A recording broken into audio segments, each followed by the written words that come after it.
watch our lead character meet somebody. Well, she didn't murder you, so that's a start.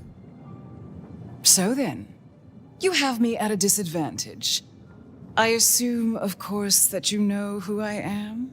So the question is, who are you? You can call me Fire. I seek an audience with the Prince of Seattle.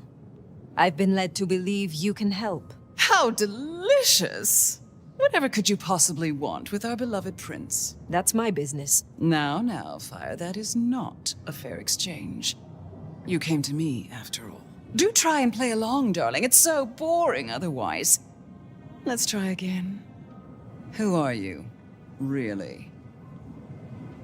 Someone rudely awoken from 100-year sleep, covered in thin blood vitae, with this mark on my hand, and no explanation why. I want answers. Well, if that's all you wanted, why didn't you just say? So that's it?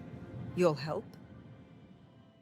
One version of our protagonist you saw there is a character we call Fire. Fire is an elder kindred. Fire has been asleep for around 100 years and has just woken up into modern day or slightly near future Seattle. In all sorts of different RPGs we play a newbie who is learning the ropes of the world. Fire is different. Fire is old, experienced. She's a hunter, she's a stalker. She knows how to be a vampire, but she doesn't know the current day situation and how her actions are going to affect the world.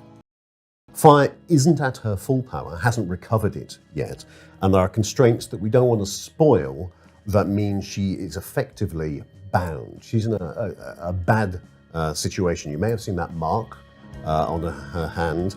That is a puzzle for her, it's a problem for her, it's something she's trying to solve.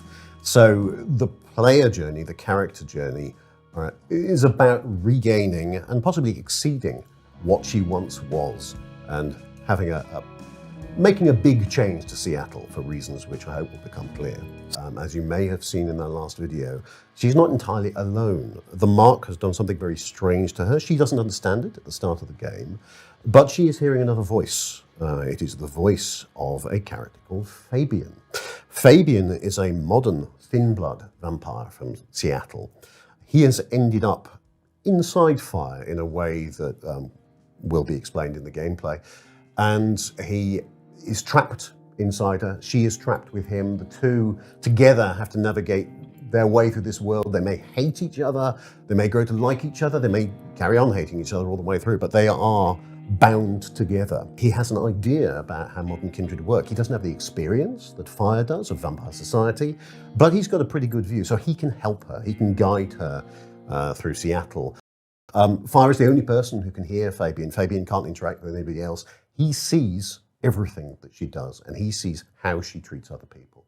So that long-term relationship really is the heart of this story.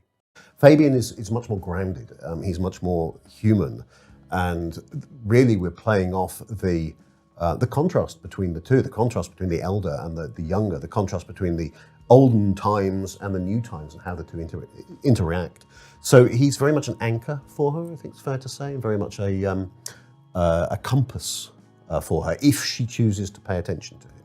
As a predator, there are times when she is going to want to gain power from some of the citizens, and hunt.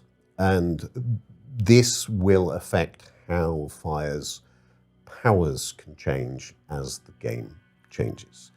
And that depends on how she treats those citizens. If she approaches them as a bully, trying to push them into a certain reaction, then that might work, that might not work, it might scare them off, something else might happen. It also depends how she looks. If she's dressed as one type of character, somebody may have a very different reaction to her compared to if she dressed like another. Very, very cool. So let us return to Seattle and another sneak peek. It's you. The nomad. Willem, I take it. You had some interesting guests outside. Expecting trouble? That depends. Why are you here? Earlier tonight, another kindred by the name of Isabella used this mark to sap my power. Do you know anything about it? No. All I had to do was keep my head down for just a few more nights. He's hiding something. Tell me, Willem, What rumors have you heard about me? That you were there in Cairo. They called you the Slayer. I have been many things to many people. And what will I be to you, Willem?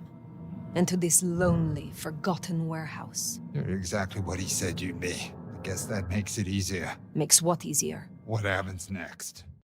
So vampires aren't traditionally paragons of truth. And I think here when we're talking to Willem, we can see that Fire is more interested in pushing her agenda than necessarily being completely accurate about her biography. So what do these kinds of decisions mean for the dialogue and the story arc if you decide to tell Willem about your killer reputation versus take another route?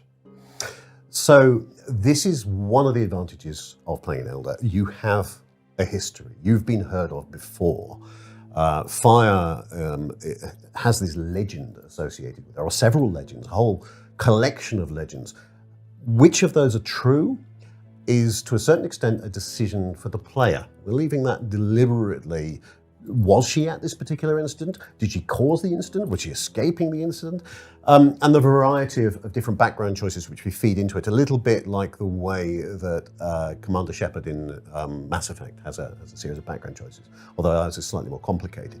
But that means that when she approaches people in Seattle, they may have heard of her, and they may have some idea what she did. And that can be a scary legend, or it can give you a bit more nuance to it. I like to think of her as the Wild West movies where the gunslinger comes to town, who people know the reputation, and that makes them approach things in a very different way when they suddenly realize who they're up against. Obviously, you can customize it. There'll be a choice of clans, there'll be a choice of outfits, a choice of gender. And as the gameplay goes through, it's up to you. Elements of her background are up to you to choose, and what she reveals to other people, and what story she's telling, whether she's telling them a fantasy or whether she's telling them the truth. The story ends in different ways, and obviously I don't want to spoiler any of those, but the way that you affect Seattle long term, and what will become of some of the characters, if you left them alive, because you might not, will change the story of Seattle going on from that point.